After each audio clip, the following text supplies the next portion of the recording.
Hello, everybody, and welcome to the Ardan Labs podcast. And our special guest today is the one and only Jessica Greene, all the way from Berlin. How are you today? Hello. Good. We're having typical May, April weather. We just had a massive downpour outside.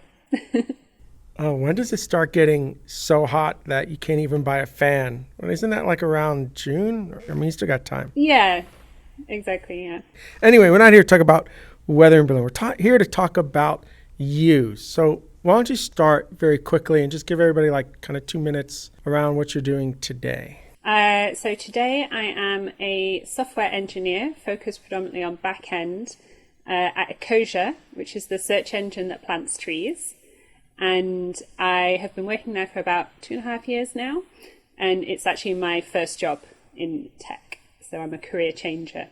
Nice. And is one of the reasons you went to work there because they're really focused on environmental issues with tech? Yeah, it was definitely a massive plus. I have to say, when I was looking for my first job, I would have probably been open to pretty much any job, to be honest, as I think most people would probably agree. But it was definitely a huge draw for me. So my job just before getting into tech was in the coffee industry, in the specialty coffee industry, where we were very much focused around telling the story of coffee producers and the whole process behind how coffee ends up in your cup. So it really attracted me that this was another company that really focused on that message of sustainability and of people and telling people's stories. Okay, I'm going to have you go all the way back to like when I can never remember what the equivalent is in Europe for like high school. They don't call it high school, right? In Europe, when you're like 15, 16, 17. It depends. There are a couple of different systems. I think it's middle school. I technically went to what they call a grammar school, which sounds really fancy, but it's not that fancy. And you went to school in Germany, or were you living somewhere else? Yeah, no, I'm from England. So I went to school in the north of England, the other side of the Pennines from where Matt was going to school. I know he told you his story on one of the previous podcasts, and that resonated with me a lot because I guess he's probably actually a couple of years older than me, not many, because everything that he was saying really resonated with my experience at school, actually. So yeah, I grew up in Yorkshire, which is the north of England. I think you asked your other guests like when they first got connected to computers, and I'm been thinking about this a lot recently because we got a computer in the house when I was at high school, when I was like 13, 14. And, that has made a huge difference. Being technically native, like being familiar with computers, being like, this is something that you can do this stuff on, has really helped me. And I don't think that is probably an issue of anyone younger than me, depending where they grew up. But for me, I think that helped a lot. And that was really thanks down to like my parents and to my mum, because she saw that as something, the way education was going. And now I think they have like every student has a laptop at school, schools in the UK at least. And they get to do all these things on microbit controllers and stuff like that. But at that time, it wasn't like that at all when I was at school. It was like I remember when they first got some computers in one room that you could go and use. Do you have siblings? When that computer came into the house, was it something that had to be shared? Oh yeah, no, I heard Matt say that he got his computer as a present, but he had to share it. No, that it was for everybody. So it wasn't in anyone's room. It was in a separate space. And my mum also used it a lot. So I think it was partly also for her. What were you using it for primarily? I imagine art-related stuff? Yeah, a bit of like early kind of photo manipulation, Word files, playing around, video games, that kind of thing. What were your interests? What were you doing personally? And what were you thinking about life after grade school at that point? So I was like focused on a couple of subjects. On the one side, I was maths and physics focused, but on the other side, I was an art student, and I actually followed the art path. And I went to art college after I finished grade school.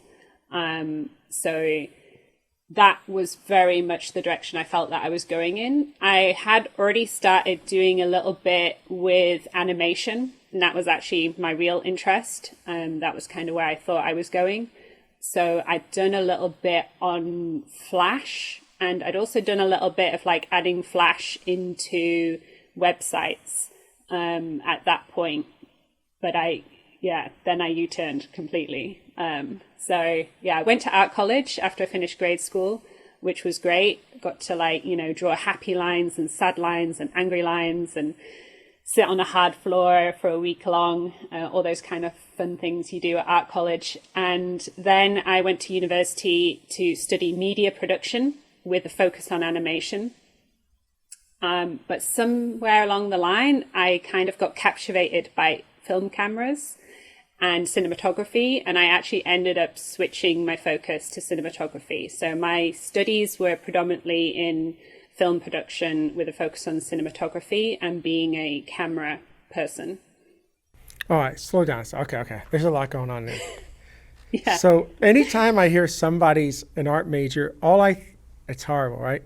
I'm so uncultured. We talk about this. I talk about this with Andre and Eric, the designers here at Arden all the time, because I feel so uncultured when it comes to the arts. I didn't study it. I didn't do anything with it. I go into Europe in a museum, I see a picture, I go, that's pretty. And that's about as far as I can take it. Other than I can't handle the abstract stuff, but I love the attention to detail in some of those pictures where I'm just like mind-blowing, right? So anytime I hear somebody talking about going to art school, I'm thinking like Renaissance art, and you're going to be painting all of that fine art. But it sounds like you already had in your heart that you were going to take art into a technical role with the animation. How much animation did you do in high school or even in university?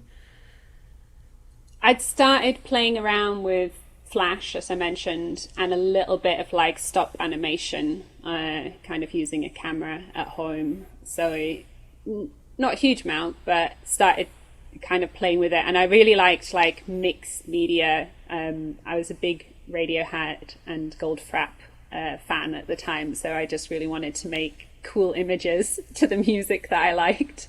Oh man, do you have any of this animation or video like laying around in a Dropbox somewhere, or is it all lost? No, it's somewhere. I keep threatening to put it online somewhere, but haven't got around to it. Well, we can help you with that, because I'd love to see. It would be really interesting to see some of that stuff now, right? One of my proudest things that I did when I was like a teenager was during physics class. We used Barbie dolls to make a stop frame animation to talk about wind energy. Like, that's the kid I was. I'm very like a bit all over the place, a little indecisive, but having fun. It sounds like you enjoyed the creativity aspects of it, and then like seeing that final product, because I mean it's a lot of work, animation. Yeah, for sure. That might have been why I then later started switching over to camera, because I felt like it was more instant gratification. But now you're looking at, while you're in university, you start to shift your focus more on like making movies is what you're saying. Yeah, exactly. Which aspect of that did you like? The whole writing the scripts? Because I did these little movies for my kids when we were young, right? I mean, every hour of work was like only a minute of video, I remember. From writing scripts to filming to editing, which was the worst. Like, what aspects of the filmmaking got you excited? And actually, which ones were just like draining? Because you have to do it all. Yeah, to a certain extent. I mean, I was very interested in imagery. So I was really interested in lighting and camera. And like that's where I ended up starting to work professionally. But I also played around a little bit with like sound and also with the editing. And I think they're very interesting. But yeah, I feel like that like setting a scene and lighting it and capturing beautiful images was really where my mind was at that point. That's all I wanted to do. I think storytelling visually I was really interested in, but like sitting and writing scripts maybe less so.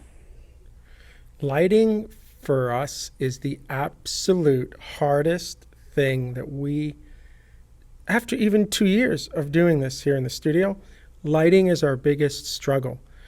The light bulbs, literally, no pun intended, have not turned on yet dealing with lighting here. So, and for me, that's one of the biggest challenges. And that's the part that you love. So talk to me a little bit more about where's your eye for the lighting? It depends what you're lighting for, right? Like I'm talking about lighting scenes for like dramatic storytelling, not per se lighting to make sure that someone's face is completely visible for a workshop or like a tutorial. So it's a slightly different thing. I think it's storytelling with light and painting with light, and I think that really captured my imagination at that point in time. And I do think it's really fascinating. And there's like clearly people who have mastered it. I wouldn't say I'm one of them. So in university, this is what you're studying. You started with animation. You realized that cinema was more. You got really interested in the lighting aspects of telling that story and making that come to life.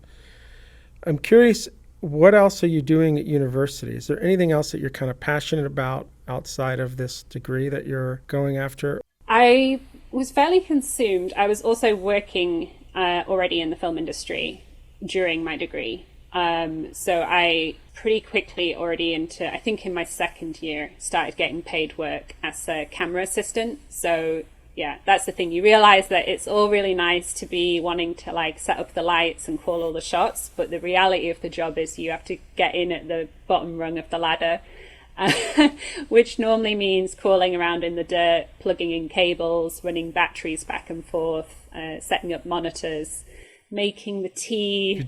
You're doing it all. for the actual camera person.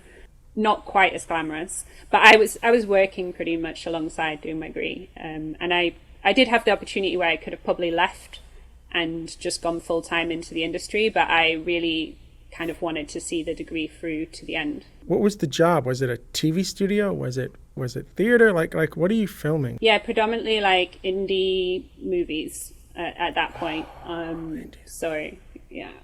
Going all around the country, living out of my Fiat Punto, which would break down quite regularly, and turning up on set, working for a few weeks together very intensely with one group of people, and then going on to the next job. Oh, okay. So you're filming movie. You had to get the transportation was on you to be there as well. Wow. Yes, and sometimes I used to drive the camera truck as well, which was also fun. So while you're going to university and you're actually in the industry, you're filming these movies, did your passion for that continue to strengthen or did it wither? Because I meet a lot, my daughter's already doing it. She's almost done with an education degree, and now she realizes she doesn't want to do it anymore. Like she got enough of the experience to say, this is not what I want to do. So when you're near the end of your degree and you're already doing this for 2 or 3 years, what direction is your head going? Like, this is absolutely what I want to do, or maybe not? I was at the point where I was like, well, I probably could have done this without coming to university. But university does give you a lot of other experiences. And, I'd already sunk, and my parents had already sunk a fair amount of money into going to university. So I, being the good daughter, was also like, I'm not going to throw the towel in quite yet. Also, in the UK, it's normally only like 3 years. In Germany, you can extend it beyond that. So there was a certain limit to how long it was going to take. And I had a graduation piece. I did a documentary following a Serbian girl traveling down into Kosovo for the first time, which I was very invested in. So I really felt like it was something I wanted to complete. And I felt like university, to be honest, was more of a just like another tool of having, like, being able to demonstrate that level of education. Has certainly, it's like no one's ever asked me for my degree, but I think it does kind of show a level of commitment. So you just said that you were filming a documentary of someone. Talk to me a little bit about that and how that impacted you at all, or Yeah, so I went to Serbia with another group, filming a youth group that were all from around Europe. And we met in Serbia, and I was just really touched by some of the stories that I was being told there, because there was a lot of remnants from the from the Balkan Wars that were happening in the 90s. So it was kind of a topic I hadn't also known that much about, to be honest, shamefully so. And I wanted to learn a lot more about it. And I met this girl, Christina, and she was going to be part of this group that connected young people from Kosovo, Bosnia, and Serbia, to really like try and build those foundations of understanding between the different people. So I decided to go with her and film that journey.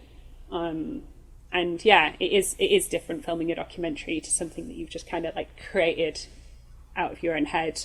But I learned a lot. It was a really special experience, to be honest. and where's that documentary now? Like, is your work available, or a lot of this was just it was just personal projects that?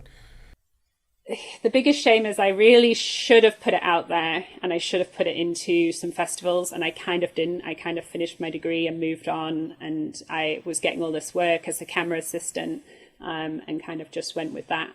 But you have it. It's not lost. I have it. It's not lost. No, I have it. Yeah. Okay, that's good. That's good. I think one day you're going to have to publish all of this stuff at some point. It sounds, I'd like to watch some of it. I think it's, especially the early work, right? Where you're just learning. It's like anything, right? Your early work, I think sometimes can be more interesting than your latter work. I'll make it happen. Now I've said it, so I have to do it. Yeah, now I'm going to hold you to it. So you finish university, you're already working as a camera assistant. What are you thinking right now from a career? You want to stay being a camera assistant? You want to get to being the camera person? Like, what are you thinking right now after university? Yeah, I think after uni, at that point, I was like really invested in getting more jobs, working my way up through like the hierarchy. It's quite a hierarchical system in the film industry, at least in the UK, but I think in most countries. So I really was invested in that.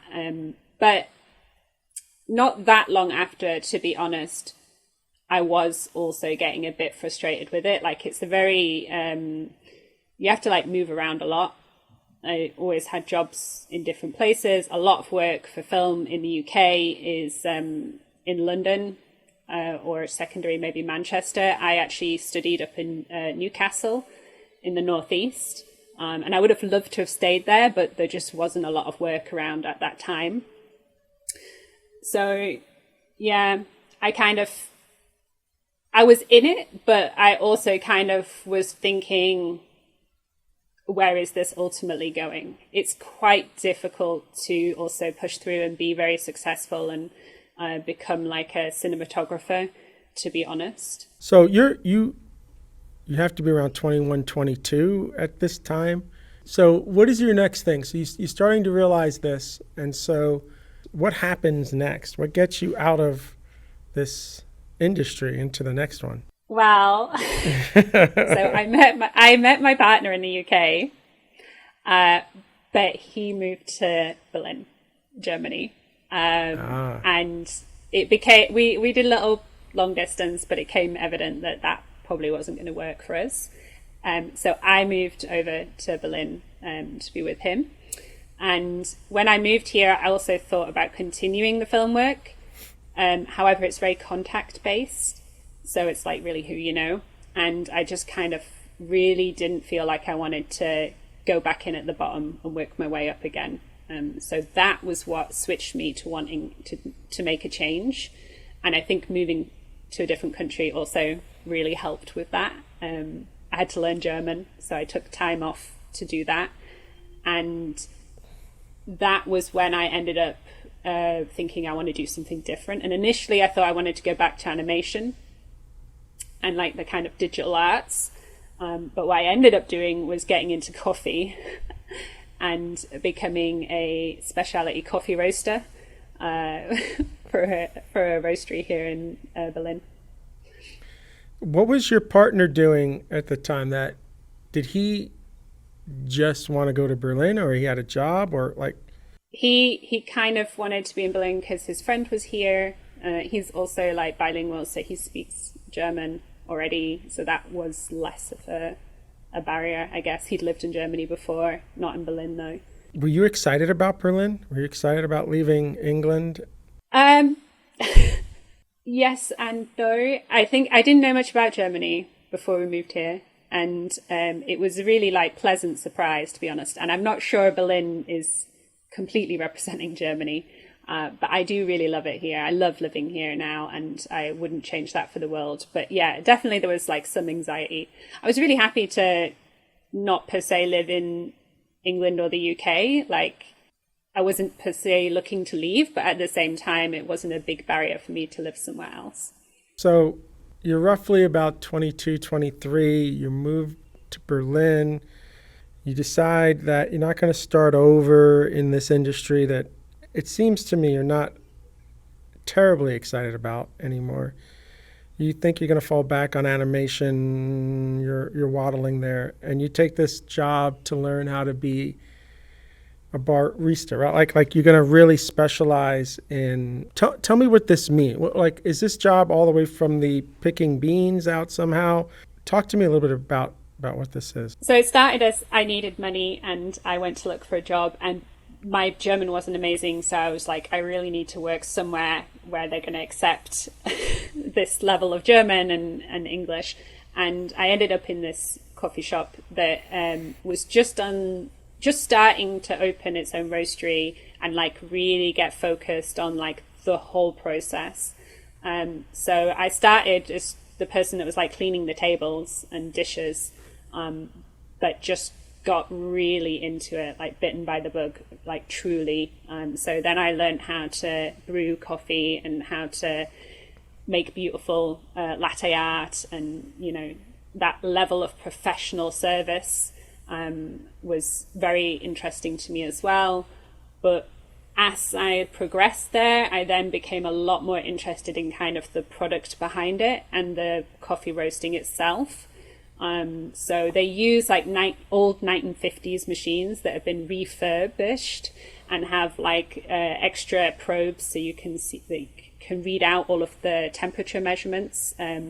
So it's super interesting. It's like this mix of tech with a craft. So you're like constantly smelling the aromas and looking at the coffee beans and seeing how they're developing, while also kind of charting everything out, which then kind of got me led to thinking, oh, maybe I want to do something more in this direction with all this data that's kind of like happening.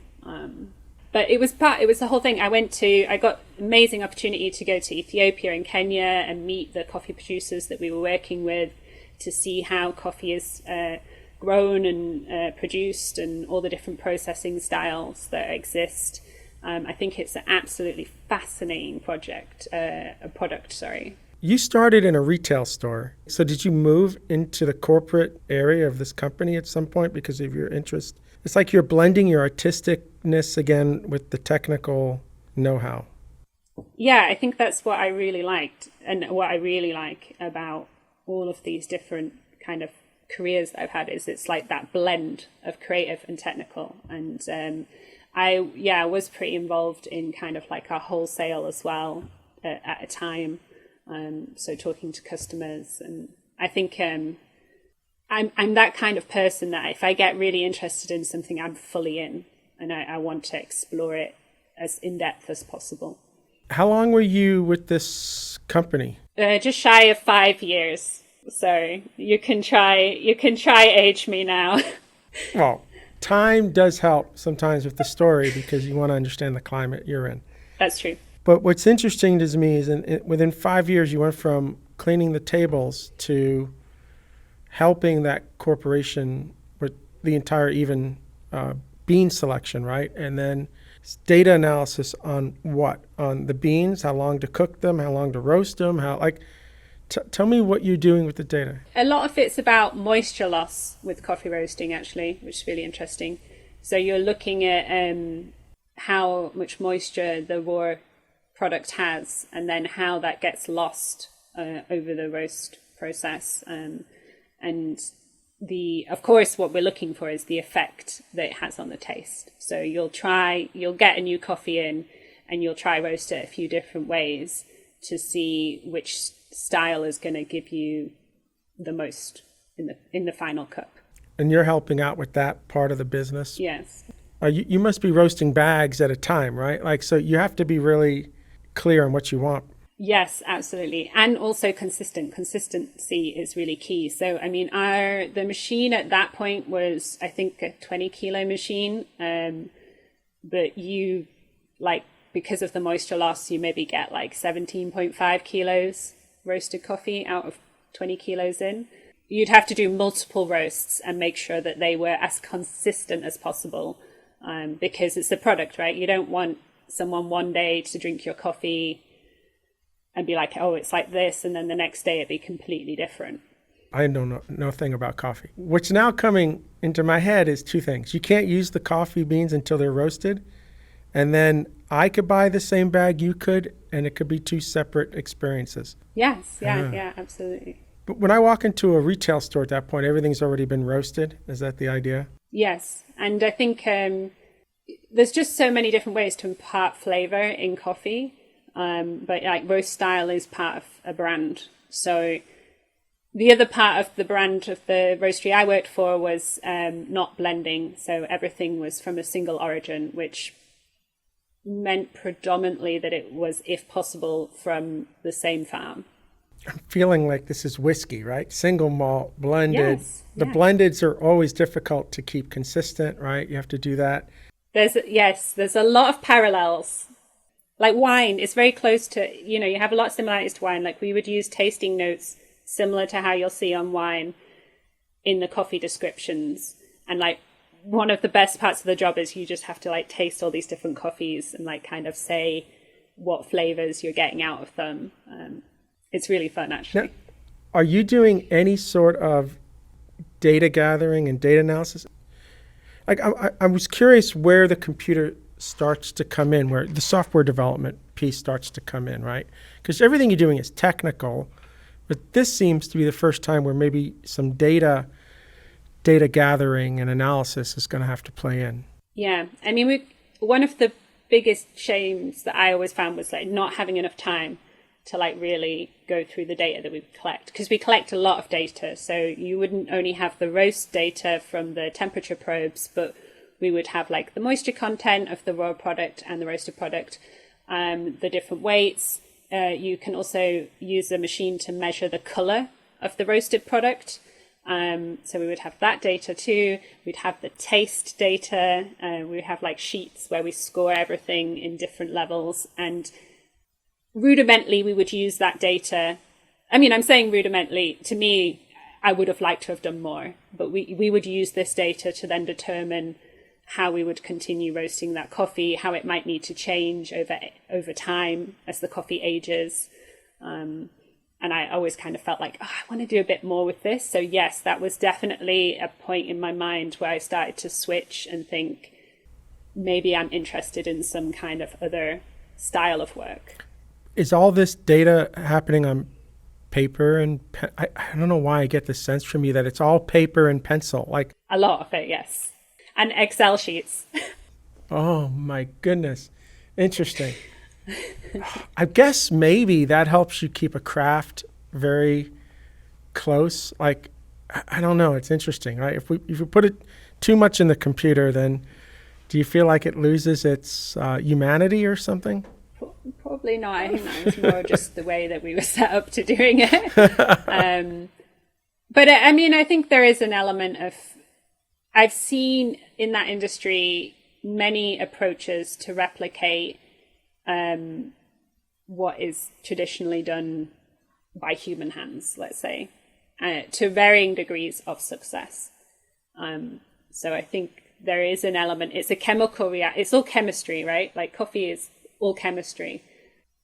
It's very complex. So it's like very difficult to like one-to-one replicate with simple instructions. Gotcha. Okay. So you're coming near the end of this decade of your 20s. You've done kind of 5 years here. What what happened? What took you out of the coffee industry, and what was the next thing that you did?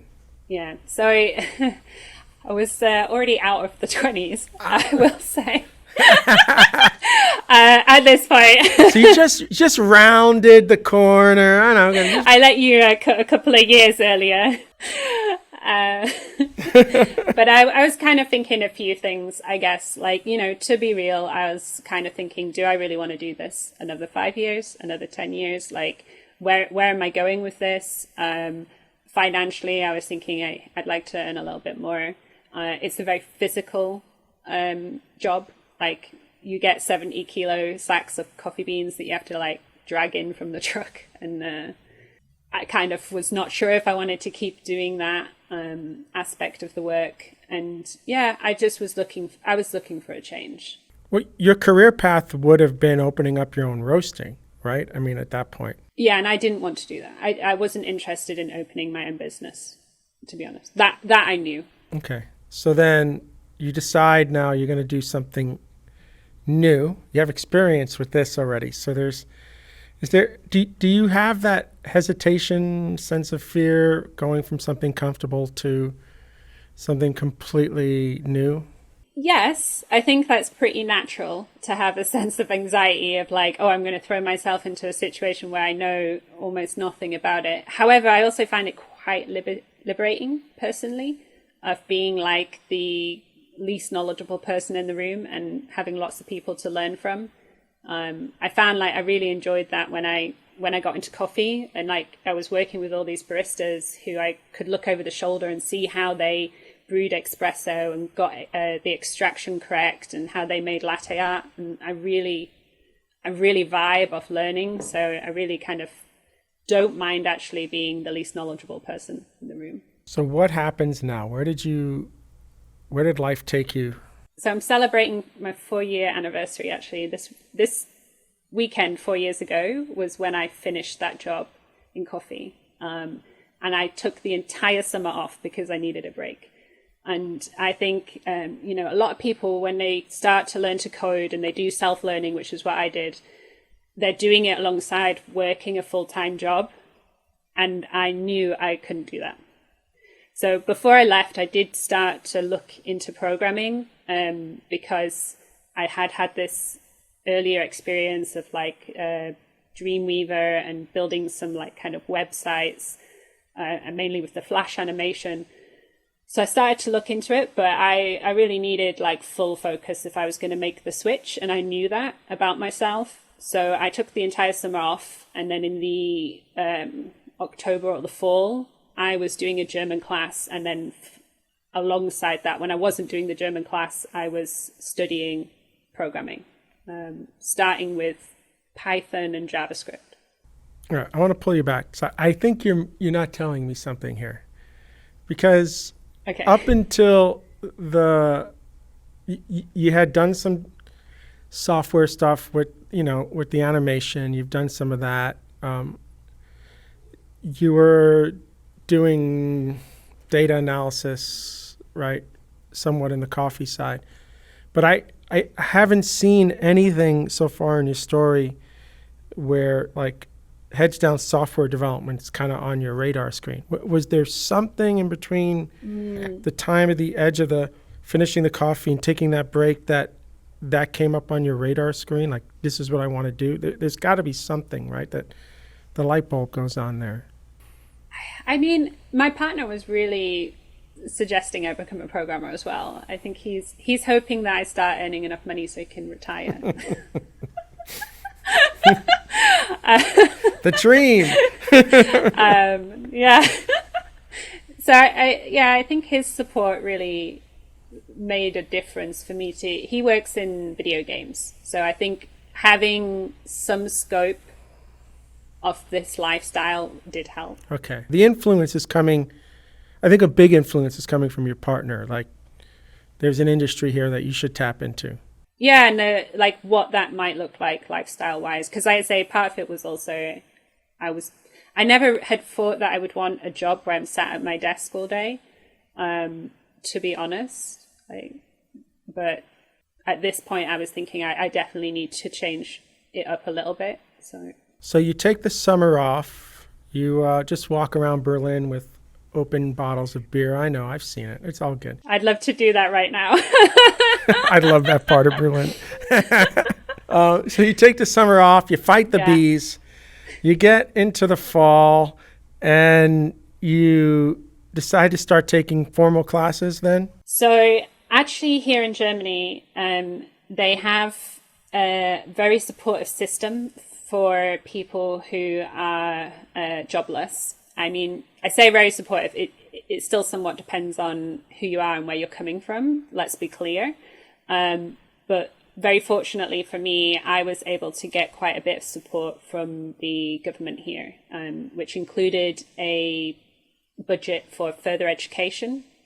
So part of that was an additional German class to get my German up to the next level. And then part of that was classes in web development. Now, I will say those classes were predominantly still me learning myself online, and it's very much more down to like all of the amazing online content that exists out there than what I was per se given at this course. But what it did buy me was time, and that's the big thing, like time and space to be able to sit down and look at this and say, okay, what's this about? Learn some syntax, build a project, get comfortable with it. And that made a big difference. I'm curious what the project was, because if you do self-study, you need a real project, right? You can't do this without it. What was the ideas or the projects that you were building? Okay, so I wanted a job. So my idea was, I think this was in PHP as well at the time, was something that would create a PDF CV from a form. Okay. So input fields, outputs the PDF. Did you get it working? Yeah. I mean, not the prettiest CV, but that's okay. I've got a job, so. And it had your picture on it, right? Do you believe that? That's for another show. But you have to have your picture on the CVs in Germany, right? I mean, technically it's not legal requirement anymore, but it's still I was in a school from the job agency and they really recommended it. All right. So how long do you do this self-study for? You finish the fall all the way through the spring? Is it like a year of self-study before you feel you're ready for the marketplace in terms of interviewing? How do you get from self-study to that first interview? I will say, alongside all of this happening, and this is a topic of itself, but alongside all of this happening, I started getting into the communities, and that was a game changer. So I started going to various community groups and doing studying and networking and talking to other people who were either at the same stage as I was, or they were already working in the industry. And that was really the biggest push. In terms of what came next was I applied for an amazing scholarship called Rails Girls Summer of Code, which sadly doesn't happen anymore. But it's the 3-month paid scholarship where you work on open source projects. And I had found out about this and I wanted to sign up to it, but you have to do it as a team, like 2 people. So I had written on one of these community groups a little note saying, hey, does anyone want to do this with me? And I got very few replies, very few. But one of them was this amazing woman called Artie. And she was also at that point learning to code. And we both went in for this application process together, which, we didn't really know each other that well. And we had to do a lot of work together. And then we got it. And we spent the whole summer, or like 3 months of the summer, working on this project together. So it was amazing, and we're both still really close. I saw her yesterday. She's doing amazing as well in the industry. Yeah, one of the stresses was she actually got a job at the same time as we got the scholarship. And, the thing was, if she didn't do it, I couldn't do it. So she ended up doing both. she worked part-time and she did the scholarship part-time, which, yeah, I'm very thankful to her for. I'm going to just rewind a little bit before we get into that. I remember the first time that I realized that there were groups of people out there meeting to talk about tech. It was mind-blowing to me. I was like really excited about it, right? Same. How did you first, do you remember that first moment of, oh my God, there are these groups, I've got to be a part of that. Did you stumble on it? Did your partner tell you about them? Like, I'm curious how that evolved. I think I stumbled across it, and it was Pie Ladies, Berlin. And I got there, it was at Delivery Hero, one of the big tech companies here. And they were like, there's pizza and beer, and we're going to teach you something for an hour and a half for free. And I was like, I'm in. I don't know what this is about, but I'm in 100%. And I was mind blown. I had to say, I was like, I've unlocked the door to gosh knows what. And I really, really vibed with that. And once I started going, I started also then to support these groups in organizing, because they were looking for organizers. And at first I was like, oh my goodness, I can't possibly help. I've just got into tech. Like, how could I help them at all? But that's a fallacy. And yeah, that was so rewarding. And then you notice like people sometimes complain about you not having the right type of club matter, and you think, are you kidding? But you don't mess with people's club matter. Yeah. Okay, so that's, yeah, I'm a big fan of getting involved in the meetups and going out to the groups and meeting people and sharing your experiences. I know. Everybody helping each other, right? I think those are big wins there. All right, so. And you're a big part of my story, Bill, because when I first met you, just embarrass you now, but like when I first met you, it was the Women Who Go Ultimate Go Services weekend, which I had like just by chance signed up to. And honestly, it was eye-opening. Like the way that you talk about Go and about programming, I had not come across that at all until that point. And that was hooked. That's why I'm a Go developer now, today, because of that, for sure. Wow. Well, I'm glad you were there because, I love that, I'm glad you were there. Let's just, all right. So let's try to get to that, because where I'm at right now is you spent, like a year and a half, maybe 2 years then studying from the time you started to, how long was it from the time that you started? You took that boot camp, right? What was that, a 3-month program? Yeah. And then from there, you got the job where you are now? I got an internship at the company I'm at now. So I applied for a job and they were like, we like you, but you're not really qualified for this job, which was completely fair. I wasn't, but they then decided that they didn't want to let the opportunity to work with me pass, I guess. Very fortunate. And I got an internship there instead. Okay, so you got this internship.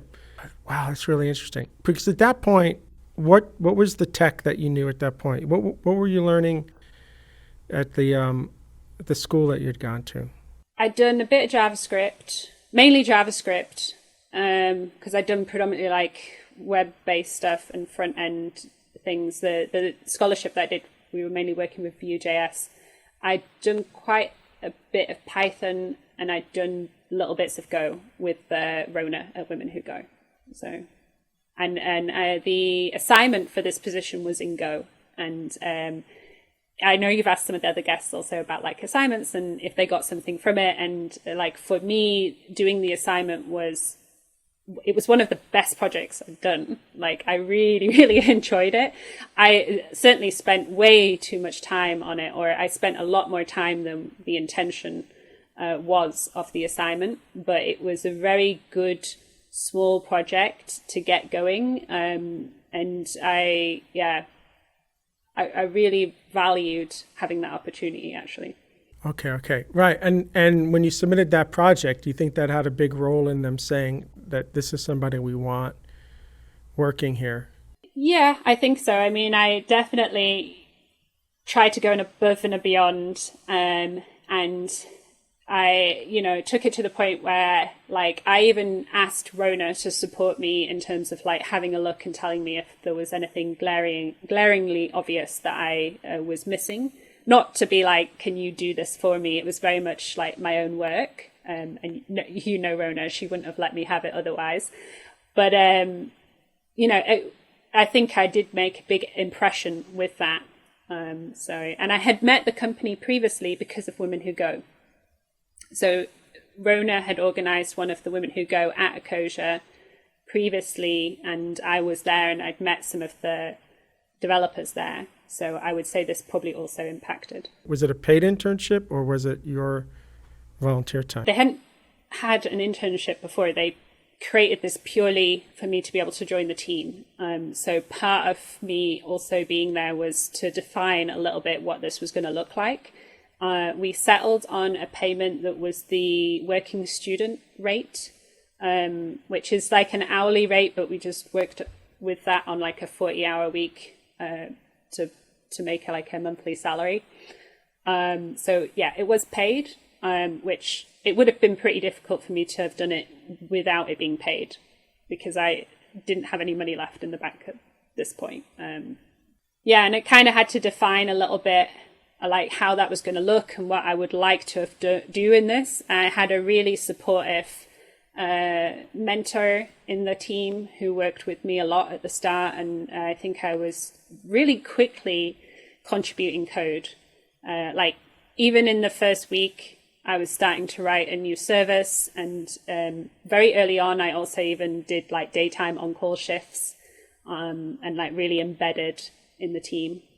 And how long were you I have a couple questions here, but the first one is how long was your internship at that point? When did they move you to full-time developer, whatever the title is? The internship was already agreed at 6 months.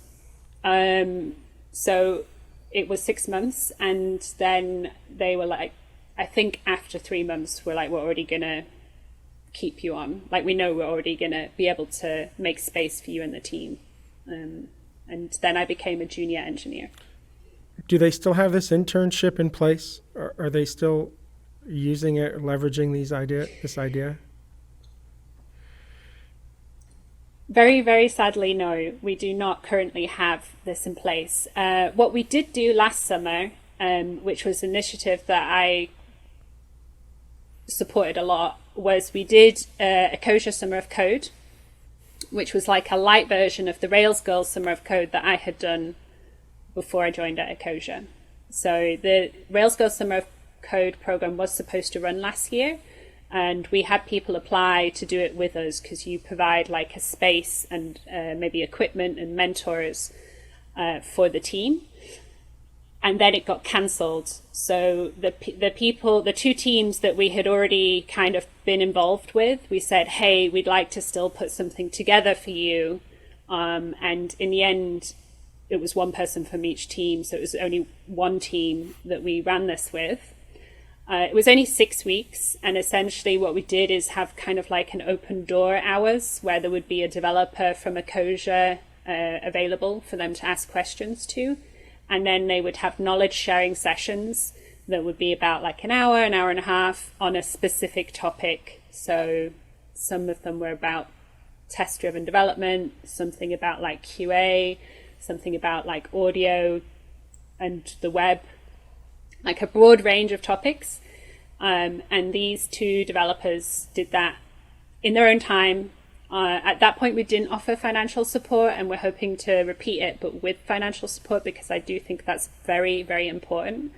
But even more so, what I'm hoping is to be able to put this together in kind of a template so other companies would be able to replicate this themselves, because I desperately think we're missing entry-level positions and support for embedding entry-level people into companies.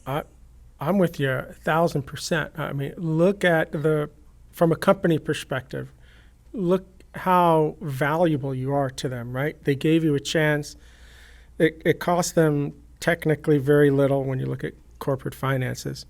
And if it hadn't worked out, it didn't work out, but it did, right? And now they have someone like you there really adding value. I love this idea.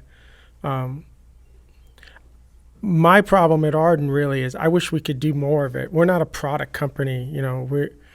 We're going into clients and doing consulting, and so it kills me sometimes that we can't do. People are asking me all the time, "Can I do an internship?" And I'm just like, I don't know if my clients are going to want an intern right now, right? But if you're a product company and you've got a little bit of that margin, if I was a products company, I'd love this idea.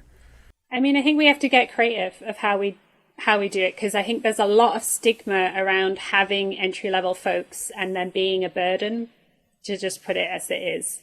And I think that is not true. I think there's a lot of benefits to having entry-level folks join in a company. And I think most people are fairly competent to pick things up in a rather quick period of time, given the opportunity. You have to give them the opportunity. So you have to provide the things that they need to be able to get up to speed. But if you're able to do that, they can become like valuable team members rather quickly. And I think some of the problems that I'm seeing is that we are not creating those environments and those opportunities for people. And I have to say, like, most of the stuff I learned when I got on the job. There's only so much you can learn beforehand before actually then being embedded in a team and working with a team. Right. The problem solving is more important than the tech at the end of the day. I'm with you. When I managed dev teams, I always loved to hire people with a little less experience who are hungry. Always, right? But I had a lot of people in my life that just always felt like they wanted that more experienced person. But I'm with you. I love giving people opportunities who are hungry for it. I used to do what I used to do in interviews sometimes is say, you're not 100% qualified for this, but I'm willing to give you a chance, right? I'm going to give you 45 days to prove that you can do this job. If you can't in 45 days, I'm going to let you go. But if you want to take that chance, you want to prove to me you can, the opportunity is yours. And I would have people say, no, thank you. Right? They would just say, no, thank you. And I'd be, okay, that's fair, right? But anybody who's ever said to me, absolutely, I know I can do this, they've always been some of my best employees ever. Yeah, I'd like to see it. I mean, I think that's something that's still really relevant for me. Like, I don't fully feel in a position right now to be able to bring people in. I'm not in complete control of hiring, right? So I'm not in a position to do that, but I do think I can offer a lot of support to people who are also similar to myself or similar to how I was trying to get into the industry. So that's where a lot of the community work comes in, and mentoring comes in, and then like trying to connect people and trying to understand what the problems are that the people that are trying to get into the industry face, because I think a lot of the time it's very hard. I think I heard Johnny mention this also on Go Time, of like it's the frame of mind people are in when they just want to get into the industry and get a job, and the anxiety they have around things like money, which once you're already in a well-paying tech job, you just don't have. And it's very hard to remember, like to go back in your head to how that feels. And I think that's something I definitely observed, like getting into tech. A lot of the things that I was concerned about just weren't even on the radar of my peers, which makes total sense and is fine. But then there's that disconnect between you and them. The first job I took back in 1991 was for $18,000 a year because there was no jobs at the time. And somebody was basically offering me some work after looking for 8 or 9 months. Like I remember that, right? I mean, way below even back then with the... It sticks with you. I've never forgotten that. So I'm always wanting to make sure that people have at least what they need before they're going to start anything new. Like, you can't be worried about money once you take the job either. Money may not be your most important thing, but it's important. So let's at least have what you need, so you're not thinking over the next 12 to 18 months, right, for the next thing. So, yeah. But that intern idea, it was wonderful, right? But let's be fair. You You took that year and a half, you did some formal study, you really focused, you got out there, you met people in the local communities, and I think all of that really helps make a big difference if this is the career you're going after, right? It does, but I think also there's an element of timing and luck, to be honest, because I got a job very, like what I would consider rather quickly. And I've noticed a lot in the groups of people that are trying to get into tech or have just got into tech, that they'll focus a lot on like, how long did it take you to get this? And on the one hand, I understand that, because if you're going into this, you have to have an idea of what the investment is. So like for me, I saved money before I quit my job in the coffee shop, because I was like, I need to support myself. And I had an idea of like, okay, I can probably live okay for like the next 6 months, then it's going to get tight and maybe I'm going to have to consider getting a part-time job. But I think on the other hand, it doesn't help us to talk too much about like how quickly you got a position, because there's people who are applying, get rejected, and then they just get that next opportunity, like then they get their job. And you know, I'm not saying, I think it, like, you have to put the work in, but there is an element of being at the right time, at the right place. And, you know. Timing is everything, for sure. Timing is everything. Yeah. All right. I've got 9 more minutes or 8 more minutes. And what I really want to do is use the last 8 minutes to ask you about what I'm seeing from you more and more every few months, which is you speaking at meetups, events, conferences. You're really out there right now, sharing your thoughts and ideas. And I'm seeing you really focused on like environmental issues too, not just tech. So was that always something you were interested in, being out there and helping to be a voice and educate? Were you doing some of that before tech? Has tech kind of given you that platform? I'm really interested if this was an accident, something you've always enjoyed, or just an opportunity you're taking advantage of.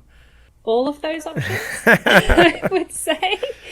Like, there's something to leverage there for sure, I would say, if you're the kind of person that is comfortable enough to speak in front of groups of people. And I say comfortable enough because I still get a massive amount of anxiety every time I do one of those presentations.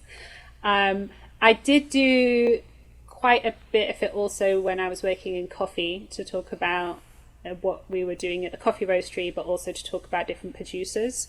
And I do really like being able to share knowledge with people, like 200%, you know, like that for me is like really special, to be able to like give someone, like share something with someone and then be like, oh, that's really awesome. And I think, you know, the thing that tells me that I should keep doing this is whenever I get a message afterwards from someone who said that really helped me to hear you talk about that. And that tells me I should keep doing this, even if I feel nervous. Awesome. Brilliant. Now, you're very good at hiding it, which every speaker is nervous like that. I get nervous, even though I've done this a few times. Actually, my most nervous is the first minute. If I get through the first minute, yes. Actually, you know what? You know, if you've ever noticed before a talk, I am on stage about 2 minutes before I have to speak. I have noticed that, actually, yeah. Those are the 2 minutes that calm me down. Warm up. Yeah. And then I talk to the crowd a little bit, and I get that 2 minutes over, and then by the time the talk starts, I've already been up there. It's much harder when you first walk up. That's a great because tip. you're disoriented. But if you let yourself get up there for a couple minutes first, and then you get the first sentence out, and then you're rolling. So it is. If any time you can get up there for a couple of minutes before, that's your time, you know. Anyway. I don't know what the Zoom equivalent of that is. It's a bit different when you're online. You come in 5 minutes early. No, actually it isn't. I tell the meetup organizers to bring me on 5 minutes early, to make me live. Okay. And I can interact and play around a little bit with whoever's online and and I get that going. The only other thing you have to remember when we get back to physical classes is the moment you're in the room, you're on, no matter if you're early or late. Yeah, there's no. So if you ever see me again live, you will not see me in the room. I mean, I hope I see you again live. Well, what do you mean? If we can do these workshops again, where we're all in the same room, and they're not virtual, I hope. I would never walk into the room until I was ready to be on. Just silly little things, but they all work. That's good. Yeah, because you're doing a lot of speaking out there, and I love everything that you're out there talking about. So thank you, I appreciate that. We need a lot more voices. We need new voices, fresh ideas. Everybody's right. I mean, we've had 10 years of Go, and it's the same like 10, 12 people. There has to be new people always kind of rotating their thoughts and ideas. So Jessica, for everybody who's been listening and may want to reach out because they have questions for you, maybe they're on a similar path as you, or they just have questions about anything that they're compelled. How can somebody reach you to talk to you? Probably, I guess, on Twitter. My handle is @sleepypioneer. That's also my GitHub handle as well. Or people can, I guess, reach out to me on LinkedIn, or if you're interested in Ecosia and the work that we're doing around sustainability, you can check out our website, ecosia.org. All right, we are out of time, unfortunately, so thank you so much for spending an hour with us today. My name is Bill Kennedy with the Ardan Labs podcast. Thank you for taking the time to listen to me and Jessica today.